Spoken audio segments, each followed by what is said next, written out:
എല്ലാവർക്കും നമസ്കാരം. നമ്മൾ +1 ഹിസ്റ്ററിയിലെ വളരെ പ്രധാനപ്പെട്ടൊരു ഭാഗത്തേക്കാണ് കടക്കുന്നത്. ഒന്ന് ആലോചിച്ചു നോക്കൂ, ഒരു കാലത്ത് മനുഷ്യർ ചെറിയ ചെറിയ ഗ്രാമങ്ങളിലും നഗരങ്ങളിലുമൊക്കെ ഒതുങ്ങിക്കൂടി ജീവിച്ചിരുന്നു.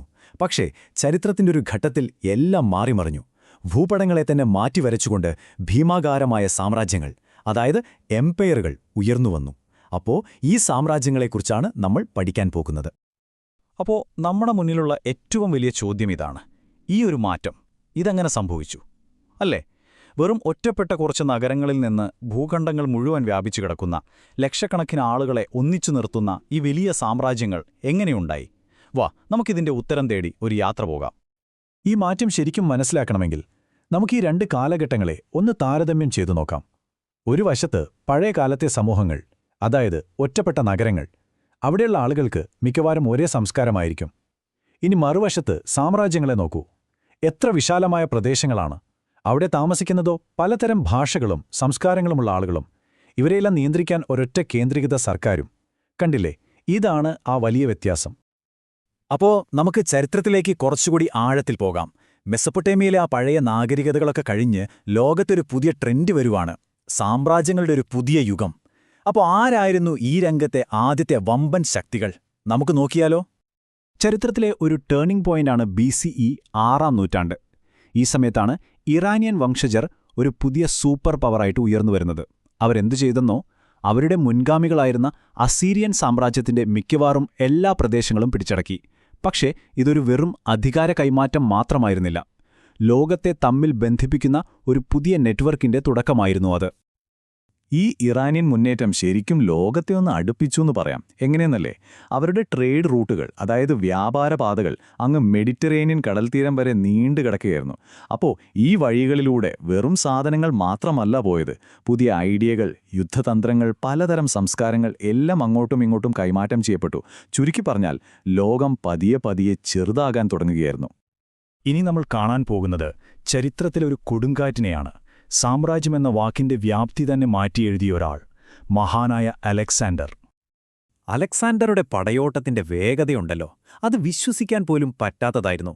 വെറും 10 വർഷം കൊണ്ട്, ചിന്തിച്ചു നോക്കൂ, വെറും 10 വർഷം കൊണ്ട് മാസിഡോണിയയിൽ നിന്ന് തുടങ്ങി ഈജിപ്തും പേർഷ്യയും കടന്ന് അങ്ങ് ഇന്ത്യയിലെ ബിയാസ് നദിക്കര വരെ എത്തി. ശരിക്കും ഒരു മിന്നൽപ്പിണർ പോലെയായിരുന്നു ആ സാമ്രാജ്യത്തിന്റെ വളർച്ച. അലക്സാണ്ടർ മരിച്ചതോടെ ആ വലിയ സാമ്രാജ്യം ഇല്ലാതായി. പക്ഷേ അദ്ദേഹം ഉണ്ടാക്കിയ ആ ഒരു കൾച്ചറൽ ഇമ്പാക്റ്റ് അത് മാഞ്ഞില്ല. അദ്ദേഹം കീഴടക്കിയ സ്ഥലങ്ങളിലെല്ലാം ഗ്രീക്ക് സംസ്കാരം അവിടുത്തെ പ്രാദേശിക സംസ്കാരങ്ങളുമായിട്ടങ്ങ് ലയിച്ചു ചേർന്നു. ഏകദേശം 300 വർഷത്തോളം നീണ്ടുനിന്ന ഈ ഒരു സാംസ്കാരിക മിശ്രണത്തിന്റെ കാലഘട്ടത്തെയാണ് നമ്മൾ ഹെലനിസ്റ്റിക് കാലഘട്ടം എന്ന് വിളിക്കുന്നത്. അലക്സാണ്ടറുടെ സാമ്രാജ്യം ഒരു മിന്നൽ പോലെ വന്നുപോയെങ്കിൽ യൂറോപ്പിൽ മറ്റൊരു ഭീമൻ പതിയെ പതിയെ പക്ഷേ വളരെ ഉറപ്പോടെ വളർന്നു വരുന്നുണ്ടായിരുന്നു. ഇറ്റലിയിലെ ഒരു കുഞ്ഞു നഗരമായ റോമിൽ നിന്നു തുടങ്ങി ചരിത്രം കണ്ട ഏറ്റവും ശക്തമായ, ഏറ്റവും കൂടുതൽ കാലം നിലനിന്ന ഒരു സാമ്രാജ്യമായി അത് മാറി. അതെ, റോമൻ സാമ്രാജ്യം.